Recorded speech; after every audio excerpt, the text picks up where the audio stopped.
Good evening, or as we say in Kosovo, mirëmbrëma. Thank you, Damon, so much for your generous remarks. And thank you, Atlantic Council. You have been and continue to be a great friend to Kosovo, and it truly is an honor to be here to celebrate the 60th anniversary. I'm humbled to share the stage with tonight's honorees, Dr. Berla, Dr. Turecci, Professor Sahin. Thank you so much for everything that you've done to help us tackle the COVID pandemic. Your Excellency, Ms. von der Leyen, thank you for your leadership, and I can only apologize for the sleepless nights my other country must have caused you during these long and painful Brexit negotiations.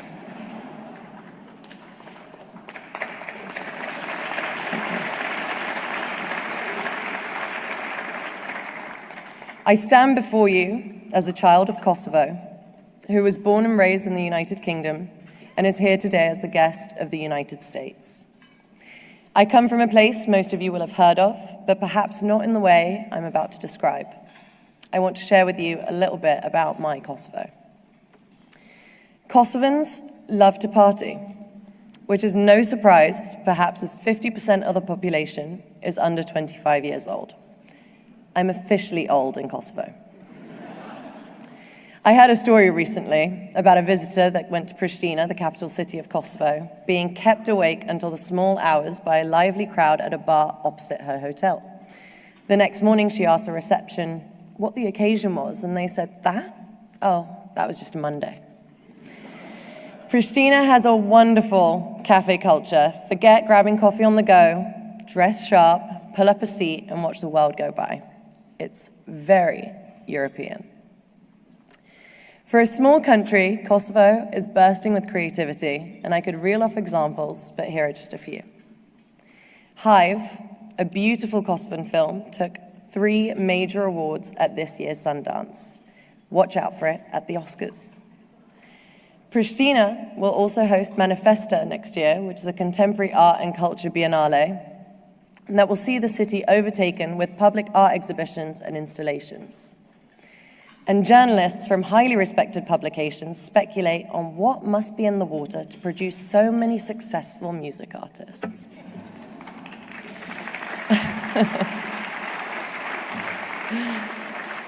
All I can say is, give us a chance and we will excel. In 2018, my dad and I founded the Sunny Hill Festival in Pristina, and it quickly became one of the biggest music festivals in the region.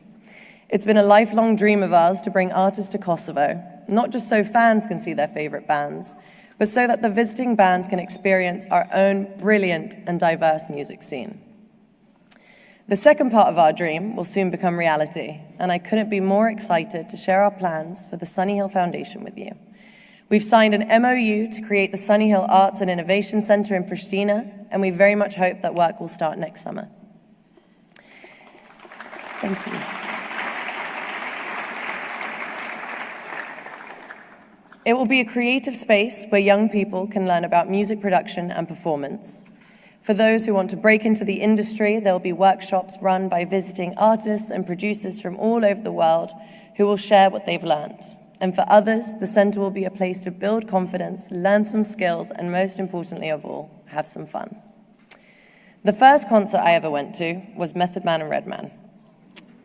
It was in Pristina, and I was 13. It was a bit random, really cool, and definitely not quite age appropriate. But it wasn't like I had any actual choice of shows. Kosovo is just too small a market to be included on most world tours. So now we bring artists to Kosovo.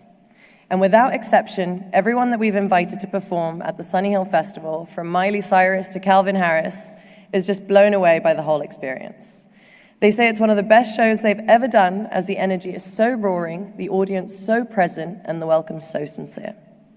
The best performances are when you have that really great chemistry with the audience, and that somehow always seems to happen at Sunny Hill. However, appearances can be also deceiving.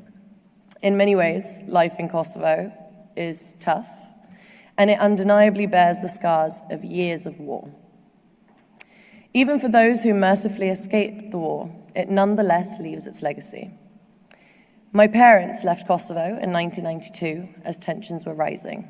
while they were fortunate enough to make a good life in London, there were years when they knew they couldn't return home.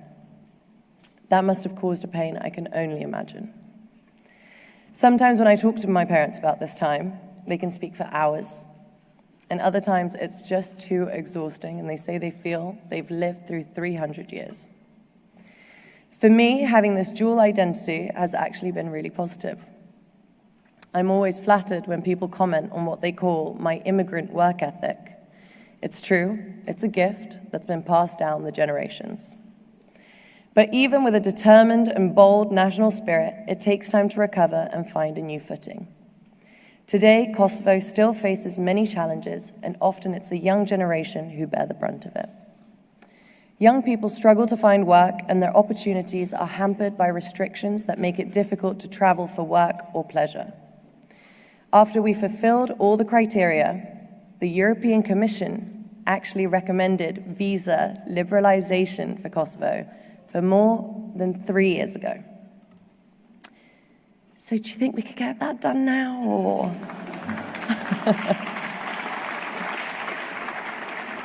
Kosovo is also the youngest country in Europe in another way. We are just 13 short years into our journey of independence. And as part of a strong international community, we will thrive emotionally, we will thrive economically and culturally. It's in our DNA. While it still breaks my heart that the United Kingdom chose to leave the European Union, rather than dwell on this, I would rather recall that the first purpose of the EU is to secure peace through unity. Wouldn't it be fitting if Kosovo could take its place within that peaceful union, thrive economically alongside our neighbors, and heal the hurt of recent conflict? With that vision in mind, thank you.